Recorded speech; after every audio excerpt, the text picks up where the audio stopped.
इस पवित्र भूमि का हर कोना देवी माँ की गाथाएं गाता है, लेकिन शक्तिपीठों, देवी के 51 पवित्र निवासों की कथा जितनी मार्मिक और शक्तिशाली कुछ ही कहानियां हैं। इनमें एक मंदिर है जो अपने अंदर एक गहरा रहस्य समेटे हुए है, माँ शंकरी। इस मंदिर को सभी शक्तिपीठों में प्रथम और सबसे शक्तिशाली क्यों माना जाता है और किस बलिदान के कारण इसका निर्माण हुआ? हमारे साथ जुड़ें और माँ शंकरी की पौराणिक कथा की यात्रा करें, जो शिव और शक्ति की एकता का प्रतीक है, तथा उस अविश्वसनीय विनाशकारी प्रेम कहानी की यात्रा करें जिसने इस पवित्र स्थल को जन्म दिया। शक्तिपीठ का निर्माण कैसे हुआ? इस वीडियो का लिंक डिस्क्रिप्शन में है, आप वहां से जानकारी प्राप्त कर सकते हैं। आइए माता शंकरी शक्तिपीठ की आगे की कहानी जानते हैं। और पहला और सबसे पवित्र हिस्सा कहाँ गिरा? उस स्थान पर जिसे अब शंकरी शक्तिपीठ के नाम से जाना जाता है। ऐसा माना जाता है कि देवी सती की पायल या पायल आभूषणों में से एक इस स्थान पर गिरी थी।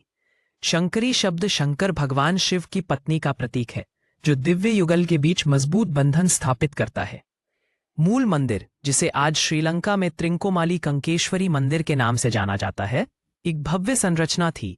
ये वह स्थान है जहां मां शंकरी की उपस्थिति स्थापित है, जो देवी के शिव से स्थायी संबंध का प्रतीक है। लेकिन आज आप जिस मंदिर को देख रहे हैं वह एक पुनर्निर्माण है। स्थानीय किंवदंतियों के अनुसार 17वीं शताब्दी में पुर्तगाली उपनिवेशवादियों ने इसे नष्ट कर दिया था, जिससे मूल पवित्र भूमि कुछ हद तक रहस्यमय बन गई थी। फिर भी भक्तों के लिए इसकी शक्ति अभी भी कम नहीं हुई है। मां शंकरी केवल एक मंदिर की देवी नहीं है, वे एक गहन आध्यात्मिक सत्य की मूर्त रूप है। हजारों मंदिरों वाले प्राचीन शहर कांचीपुरम के हृदय में एक दिव्य मां विराजमान है, जिनकी दृष्टि में ब्रह्मांडों को बनाने, बनाए रखने और विलीन करने की शक्ति है। वह मां कामाक्षी है, शुद्ध इच्छा की देवी। कांचीपुरम में उनकी उपस्थिति इतनी अनोखी और शक्तिशाली क्यों है? वे खड़े होने के बजाय ध्यान की मुद्रा में क्यों बैठती हैं? और वे अपने भक्तों को क्या गहन वरदान प्रदान करती है? कांचीपुरम के पीठासीन देवता और आदि पराशक्ति के सबसे पूजनीय रूपों में से एक, कामाक्षी नाम अपने आप में गहन अर्थ रखता है। काम का सामान्य अर्थ इच्छा होता है और अक्षी का अर्थ है आंखें। लेकिन यह इच्छा साधारण नहीं है, यह दिव्य है। वह आकर्षक आंखों वाली है। उसकी आंखें इतनी सुंदर और करुणा से भरी हैं कि वे दिव्य इच्छा और प्रेम को जागृत करती हैं। वह जो इच्छाओं को पूरा करती हैं, अपनी दयालु दृष्टि के माध्यम से वह अपने भक्तों की इच्छाओं को पूरा करती हैं, उन्हें भौतिक कल्याण और आध्यात्मिक मुक्ति दोनों की ओर ले जाती हैं। एक बार भगवान शिव ने एक चंचल ब्रह्मांडीय खेल में पार्वती को पृथ्वी पर मनुष्य रूप में जन्म लेने का श्राप दे दिया। व्याकुल होकर पार्वती कठोर तपस्या के माध्यम से अपने प्रिय भगवान को पुनः प्राप्त करने के लिए कांचीपुरम आईं। उन्होंने पंचाग्नि तपस्या की, जो कि कांपा नदी के तट पर एक प्राचीन आम के पेड़ के नीचे 5 अग्नि, 4 मुख्य दिशाएं और ऊपर सूर्य के बीच ध्यान लगाने से संबंधित एक भयंकर तपस्या थी। नदी के तल की रेत से माता ने एक शिवलिंग बनाया और अत्यंत भक्तिभाव से उसकी पूजा की। इस कृत्य से शिव अत्यंत प्रभावित हुए। उसकी अटूट भक्ति से प्रसन्न होकर भगवान शिव उसके सामने प्रकट हुए और एक बार फिर उससे विवाह करने के लिए सहमत हुए, जिससे उसकी मिलन की अंतिम इच्छा पूरी हुई। माना जाता है कि आम के पेड़ के नीचे यह पवित्र स्थान ही वह स्थान है जहां अब कामाक्षी मंदिर स्थित है। कंबा नदी भी महत्वपूर्ण है। ऐसा कहा जाता है कि शिव ने उनकी भक्ति की परीक्षा लेने के लिए बाढ़ भेजी थी, लेकिन कामाक्षी अपने रेत के शिवलिंग से चिपकी रही, उसकी रक्षा की और अपना अटूट संकल्प दिखाया। कांची कामाक्षी मंदिर सिर्फ एक मंदिर नहीं है, यह एक आध्यात्मिक शक्ति है जो भारत के 3 सबसे पवित्र देवी मंदिरों में से एक है, मदुरै में मीनाक्षी और काशी में विशालाक्षी के साथ। इस मंदिर की प्रसिद्धि और शक्ति को 8वीं शताब्दी में महान दार्शनिक आदि शंकराचार्य ने बहुत बढ़ाया। उन्होंने देवी के समक्ष श्री चक्र की प्राण प्रतिष्ठा की, जिससे उनकी अपार शक्ति उसमें समाहित हो गई और वह भक्तों के लिए सुलभ हो गया। ऐसा माना जाता है कि यह पवित्र ज्यामितीय आरेख देवी की ऊर्जा को नियंत्रित और नियंत्रित करता है तथा इसकी पूजा करने वालों को शांति और समृद्धि प्रदान करता है। एक अनूठी विशेषता बिलाकाश है, जो मंदिर के भीतर एक भूमिगत मार्ग है जिसके बारे में माना जाता है कि यही देवी पहली बार प्रकट हुई थी या यही उन्होंने ध्यान किया था। यह मंदिर की रहस्यमय आभा को और बढ़ाता है। दिलचस्प बात यह है कि कामाक्षी मंदिर अद्वितीय है क्योंकि यह कांचीपुरम का एकमात्र प्रमुख देवी मंदिर है। ऐसा माना जाता है कि कांची की अन्य सभी देवियां स्वयं कामाक्षी की पूजा करती हैं, जिससे उन्हें शहर की सर्वोच्च देवी के रूप में स्थापित किया जाता है। माँ कामाक्षी एक पौराणिक पात्र से कहीं अधिक है। वे एक जीवित उपस्थिति है जो अपने भक्तों पर गहरा आशीर्वाद बरसाती है। पवित्र 51 शक्तिपीठों। देवी सती के गिरे हुए अंशों से निर्मित दिव्य निवासों में एक मंदिर है जिसका अस्तित्व रहस्य में डूबा हुआ है। यह स्थान देवी को समर्पित है जो मां श्रृंखला से जुड़ाव की अवधारणा को मूर्त रूप देती है। दिव्य मां का कौन सा शक्तिशाली अंग इस गुप्त स्थान पर गिरा था और उनका नाम श्रृंखला, जिसका अर्थ है श्रृंखला या बंधन, इतना गहरा आध्यात्मिक महत्व क्यों रखता है? सबसे दिलचस्प बात यह है कि इस पवित्र मंदिर का सटीक स्थान समय के साथ क्यों लुप्त हो गया। ऐसा माना जाता है कि श्रृंखला पीठम स्थल पर देवी के शरीर का एक महत्वपूर्ण हिस्सा गिरा था। अष्टादश शक्तिपीठ स्तोत्रम के अनुसार इस स्थान पर देवी सती की करधनी या हाथ का आभूषण जंजीर गिरी थी। श्रृंखला नाम का शाब्दिक अर्थ है श्रृंखला, कड़ी या करधनी। इस नाम का एक सुंदर गहरा अर्थ है। यह उस पवित्र श्रृंखला का प्रतीक है जो भक्त व्यक्तिगत आत्मा को दिव्य मां सार्वभौमिक आत्मा से जोड़ती है। यह अटूट माया या दिव्य ऊर्जा का प्रतिनिधित्व करता है जो संपूर्ण सृष्टि को एक साथ बांधती है तथा ब्रह्मांडीय व्यवस्था सुनिश्चित करती है। कमरबंद के लिए एक करधनी कमरबंद की तरह शरीर के केंद्र को घेरती है, जो समस्त ऊर्जा के स्रोत और उस केंद्र का प्रतीक है जहां से समस्त शक्ति विकीर्ण होती है। इसीलिए मां श्रृंखला वह देवी है जो ईश्वर से आपके संबंध को मजबूत करती है, आंतरिक सद्भाव स्थापित करने में आपकी मदद करती हैं और आपके जीवन के टूटे हुए टुकड़ों को जोड़ती हैं। यही इस देवी का मुख्य रहस्य छिपा है। कई अन्य पीठों के विपरीत श्रृंखला देवी मंदिर का मूल स्थान समय के साथ दुखद रूप से लुप्त हो गया है और ये भारतीय पौराणिक कथाओं के सबसे रहस्यमय अध्यायों में से एक बन गया है। कई विद्वानों का मानना है कि मूल स्थल पश्चिम बंगाल के पांडुआ में स्थित था, जहां प्राचीन मंदिरों का समृद्ध लेकिन अक्सर खंडित इतिहास रहा है। साक्ष्य बताते हैं कि एक विशाल मंदिर परिसर सदियों पहले नष्ट हो गया था या नष्ट हो गया था। एक अन्य प्रमुख परंपरा इस पीठ को ओडिशा के पवित्र शहर पुरी के निकट रखती है। इस परंपरा में देवी को विमला देवी के रूप में संदर्भित किया गया है, जिनका मंदिर प्रसिद्ध जगन्नाथ मंदिर के परिसर में स्थित है। विमला देवी को अक्सर जगन्नाथ भैरव की भैरवी पत्नी के रूप में पूजा जाता है। इतिहासकारों का अनुमान है कि मूल मंदिर या तो समुद्र में डूब गया था, प्राकृतिक आपदाओं में नष्ट हो गया था, या संघर्ष के दौरान व्यवस्थित रूप से नष्ट हो गया था। कारण चाहे जो भी हो, मां श्रृंखला का भौतिक मंदिर हिंदू आध्यात्मिकता की खोई हुई महान निधियों में से एक है। मूल संरचना के अभाव के बावजूद ऐसा माना जाता है कि पीठम की ऊर्जा सक्रिय रहती है। भक्तों का मानना है कि देवी की पूजा वैकल्पिक या पुनर्निर्मित स्थलों के माध्यम से की जाती है और उनकी शक्ति अविनाशी है। मैसूर में पवित्र चामुंडी पहाड़ियों के ऊपर एक देवी विराजमान है जिनका क्रोध असीम है और जिनकी करुणा परम है। वह मां चामुंडेश्वरी है, भयंकर रक्षक, अंधकार को हराने वाली। चंड और मुंड नामक राक्षस भाइयों ने ऐसा कौन सा आतंक मचाया था कि देवी मां को अपने सबसे भयानक रूप में प्रकट होना पड़ा, और उन्होंने ऐसा कौन सा महायुद्ध लड़ा था जिससे मैसूर शहर का नाम पड़ा।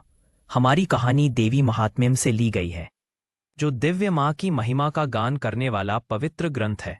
इस समय शुंभ और निशुंभ नामक दो दुर्जय असुरों ने तीनों लोकों पर विजय प्राप्त कर ली थी और देवताओं को गद्दी से उतार दिया था। इस घोर दुष्टता का प्रतिकार करने के लिए देवी कौशिकी के रूप में प्रकट हुईं, जिनकी सुंदरता ने शुंभ को मोहित कर लिया।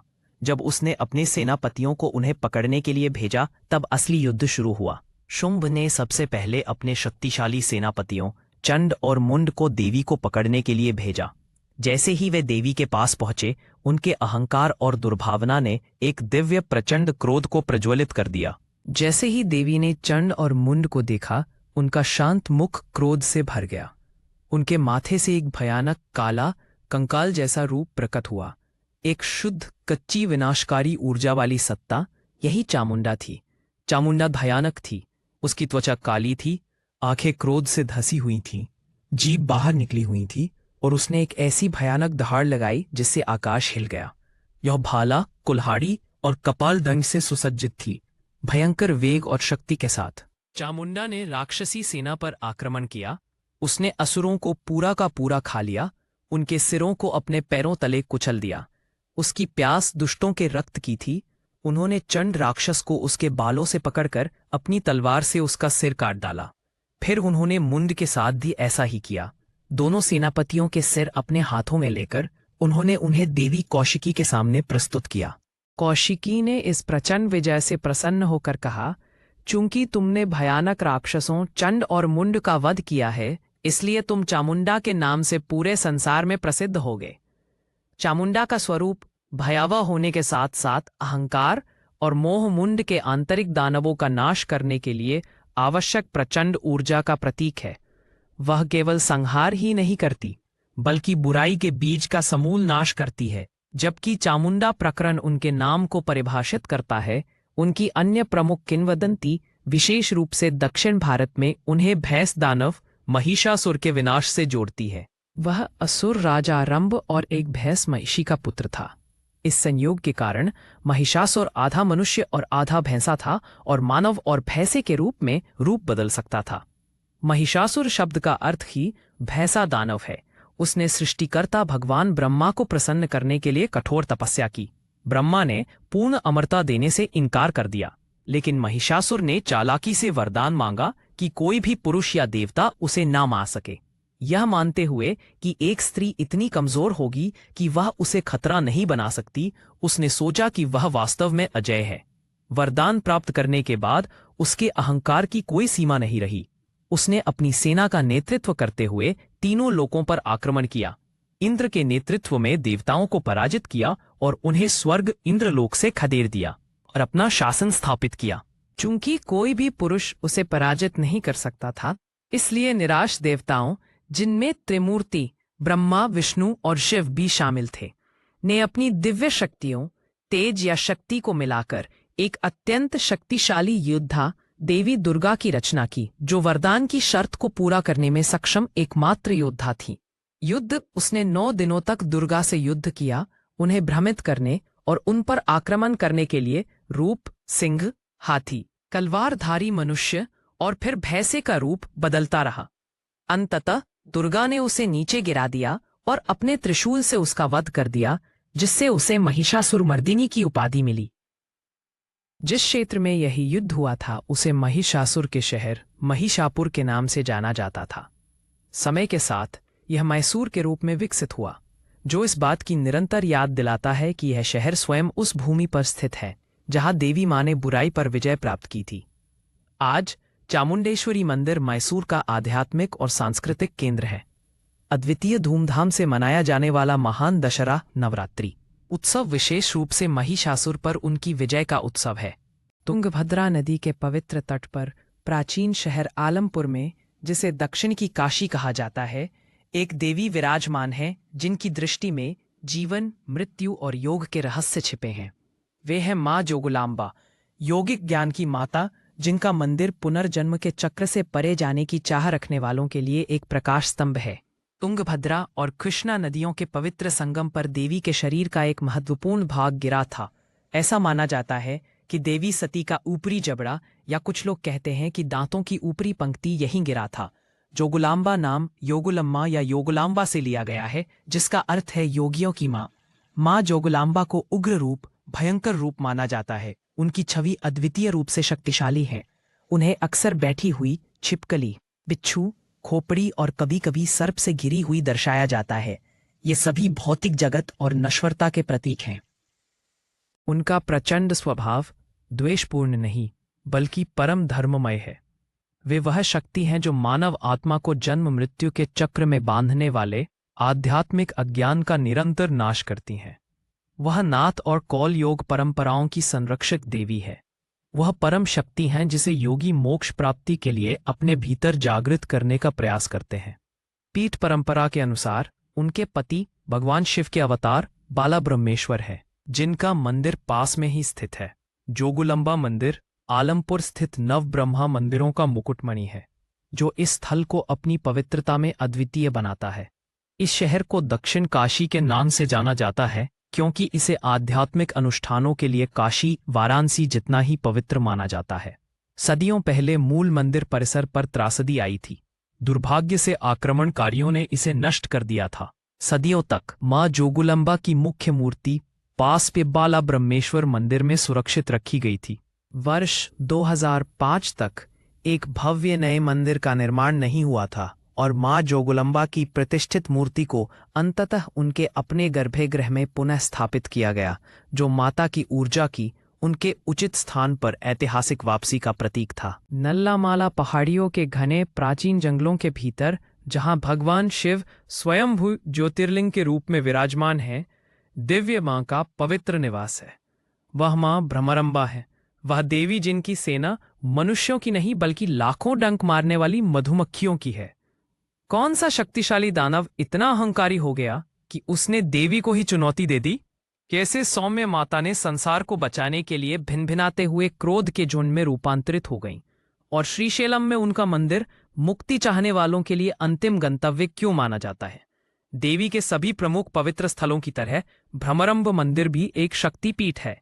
जब भगवान विष्णु ने देवी सती के शरीर के टुकड़े किए, तो उसका एक विशिष्ट महत्वपूर्ण भाग श्रीशैलम के पवित्र पर्वत पर गिरा। ऐसा माना जाता है कि देवी सती की गर्दन यही गिरी थी, जिससे श्रीशैलम पीठ का निर्माण हुआ। यही वह भाग है जो सिर चेतना को शरीर क्रिया से जोड़ता है, जो एक गहन आध्यात्मिक संबंध का प्रतीक है। श्रीशैलम हिंदू ब्रह्मांड विज्ञान में सचमुच एक अद्वितीय स्थान रखता है, क्योंकि यह एक साथ 51 शक्तिपीठों देवी को समर्पित में से एक है और 12 ज्योतिर्लिंगों भगवान शिव को समर्पित में से एक है। यह इसे शिव और शक्ति के अविभाज्य मिलन का सबसे पवित्र प्रतिनिधित्व बनाता है। अब हम उस मिथक पर आते हैं जिसने देवी को उनका अनोखा नाम दिया। देवी भागवत पुराण में अरुणासुर नामक एक शक्तिशाली राक्षस की कहानी बताई गई है, जिसने एक असाधारण वरदान प्राप्त किया था। उन्होंने भगवान ब्रह्मा से प्रार्थना की और उन्हें शक्ति प्राप्त हुई कि उन्हें कोई भी 2 पैरों वाला या 4 पैरों वाला प्राणी नहीं मार सकता। इस अचूक सुरक्षा कवच के बावजूद अरुणासुर अहंकारी हो गया। उसने स्वर्ग पर कब्जा कर लिया और देवताओं को भगा दिया। उसने स्वयं देवी मां को भी बंदी बनाने की कोशिश की। हताश देवताओं ने देवी से प्रार्थना की। राक्षस के वरदान को विफल करने के लिए दिव्य मां ने एक अनोखा भयंकर रूप प्रकट किया।